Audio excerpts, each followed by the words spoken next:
Aqui estamos mais uma vez para um estudo de O Livro dos Espíritos, buscando trabalhar este conhecimento que nos ajuda a caminhar, neste mundo, e junto com você que acompanha o nosso trabalho, buscando entender um pouco mais dessa obra magnífica de Allan Kardec.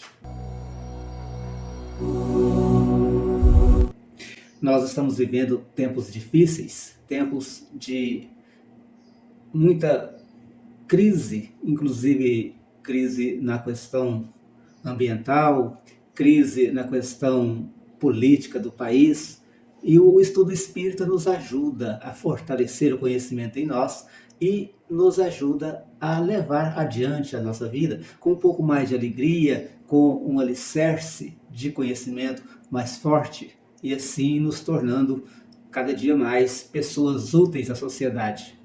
E nisso, nós estamos aqui para falar com vocês sobre a obra de Kardec e a obra, principalmente a primeira obra do nosso querido professor e mestre Allan Kardec, O Livro dos Espíritos. E estamos hoje com a pergunta de número 136, que vai se dividir em duas perguntas, a de letra A e a de letra B. Letra A. Pode o corpo existir sem a alma? Antes da resposta que está colocada no livro, todo esse estudo que nós estamos fazendo desde o começo, desde a primeira pergunta até agora, nós vamos entender que por que Kardec fez essa pergunta. Porque nós necessariamente acreditamos e sabemos que para que o corpo viva, para que o nosso organismo tenha organização e vida, é preciso que ele esteja sendo organizado, ou seja, ele esteja sendo instrumento de um ser pensante, que nós chamamos espírito. Agora, Kardec inverte a coisa para perguntar aos espíritos se o corpo, sem ter um espírito que o presida, que o organize, ele pode existir.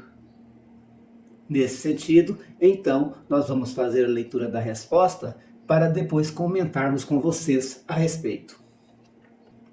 Pode, entretanto, desde que cessa a vida do corpo, a alma o abandona. Antes do nascimento, não há ainda união definitiva entre a alma e o corpo. Enquanto que, depois dessa união, se haver estabelecido, a morte do corpo rompe os laços que o prendem à alma, e esta o abandona. A vida orgânica pode animar um corpo sem alma, mas a alma não pode habitar um corpo privado de vida orgânica. Então, o que é mais importante para a gente entender? O espírito precisa de um corpo para se manifestar neste mundo. E este corpo precisa ter vida orgânica. Agora, o corpo, se ele tem vida orgânica, ele pode, por um tempo, ter essa vida sem a necessidade de ter a ele ligado um espírito. Uma pessoa, por exemplo, que nasce, um bebê, que nasce e morre pouquíssimo tempo depois. Aquelas crianças que nascem com deformidade, com alguns problemas muito sérios, muitas vezes não tem ligadas a elas um espírito. É uma provação ou um aprendizado para a mãe, para a família. E aquela criança não tinha ninguém ligado, porque para continuar a vida, para haver uma sequência, é preciso que a alma ou o espírito presida aquela vida. Se não há, aquela vida vai ser curta, mas ela vai existir durante algum tempo, muito curto. Então a vida orgânica, ela pode sim animar um corpo sem alma. Como dissemos, uma pessoa desencarna e fica sob o auxílio de máquinas, pode ser que o espírito seja retirado e aquela vida ali permaneça por algum tempo com auxílio de máquinas, mas ela não mais voltará ao normal. Porque se o espírito uma vez se desligou, se não há mais a ligação daquele espírito com aquele corpo, ele necessariamente não vai mais presidir o prosseguimento daquela vida. Entendeu, pessoal? Então essa pergunta muito clara, se pode o corpo existir sem a alma, tem uma resposta um pouco complexa, que vai depender das circunstâncias em que esse corpo esteja ainda vivo. Entenderam? Então, um espírito, uma vez que se desliga de um corpo, aquele corpo permanece talvez por alguns minutos ou talvez algumas horas com vida, mas ele não tendo a presidência ou a direção de um espírito ou de uma alma, aquele corpo vai perecer, porque ele não tem como ele sobreviver sem a coordenação, né, automática que um espírito daria a ele na questão da vida. Então vamos à pergunta de número 136, letra B. Então, o que seria o corpo se não tivesse alma? Simples massa de carne sem inteligência. Tudo o que quiseres, exceto um homem. Um boneco, né? Algo assim que não teria sentido. Mas a natureza, gente, ela tem caminhos. Então, muitas vezes, a pessoa, o espírito, sai daquele corpo devido à questão instintiva e à questão da própria natureza de dar sequência, ele vai, por algum tempo, se manter ali, talvez, manifestando vida. Mas, uma vez que foi desligado, né, ele passa a ser apenas um robozinho, né, de carne, né, e osso, vamos dizer assim, ou, como disse mesmo os próprios espíritos, uma massa de carne sem inteligência, né? Mas, gente, é interessante observarmos que a vida, ela vai sempre se manifestar em conjunto com a espiritualidade. Não há importância nenhuma de que haja essas exceções aí, como acabamos de dizer, mas é importante que possamos entender que a vida é o que há de sagrado e necessário. Um pássaro, né, por exemplo, ele tem um corpinho lá de carne, osso, né, penas, mas a alminha de passarinho está ligada ali, para uma sequência automática de vida. A mesma coisa acontece até mesmo com os insetos. Mas a área que nós estamos falando, como é a área de espiritualidade, deixemos aos estudos da biologia o que ela fala a respeito.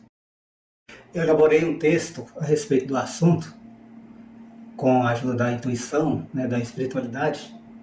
Vou colocar para vocês aí e em seguida a gente vai encerrar então o nosso trabalho.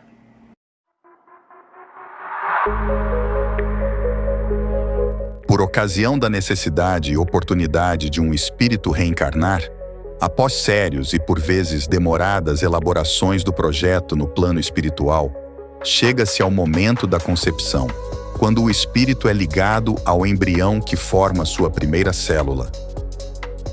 Depois, a partir de cada multiplicação, o espírito vai estreitando os laços, de forma que ele comanda cada mudança, obedecendo os critérios hereditários da criatura que passou por modificações pelos milhões de anos em evolução. Assim, o espírito vai coordenando a criação de uma réplica de suas células perispirituais no organismo que há de se formar para nascimento vindouro.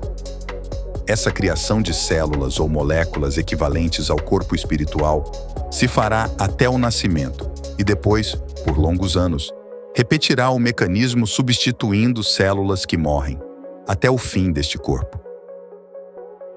A cada 7 anos, em média, há essa renovação, ressalvando que as células que compõem a nossa pele se renovam a cada 3 semanas, em média.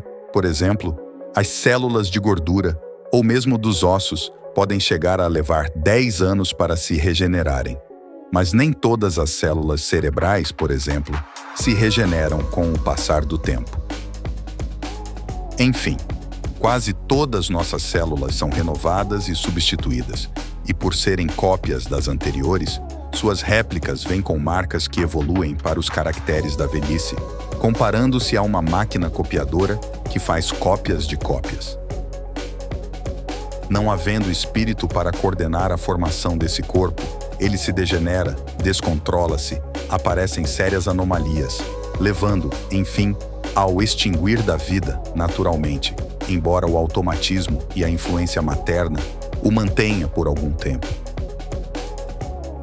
Se não há presença do espírito na organização do corpo, este obedecerá apenas às regras automáticas da natureza e, por certo, ao nascer, como disse, não terá forças para continuar a vida que foi iniciada. De outra feita, pode ser que um espírito comande a formação desse corpinho, mas desligando-se dele por motivos vários, chegando a criança a nascer e viver por algum tempo, ela morre, embora tenha vivido, momentaneamente, sem a presença da alma. Também podemos falar dos casos de pessoas que têm uma determinada crise, levando a determinada doença, ou fatores que a fazem perder a consciência, e com o tempo, mesmo estando ligadas a máquinas de manutenção da vida, que lembramos não existia ao tempo de Kardec, esse espírito se desliga daquele corpo, mas as máquinas o manterão vivo por algum tempo, que depois irá descontrolar-se e cessar a vida fictícia restante. No mais, sempre há um senão, uma vez que cada caso é um caso que precisa ser estudado separadamente. Muito bem, é isso aí. Que Deus abençoe a todos, ilumine. Muito obrigado pela atenção. Próximo trabalho nosso, pergunta 137. Fique com Deus. Até mais.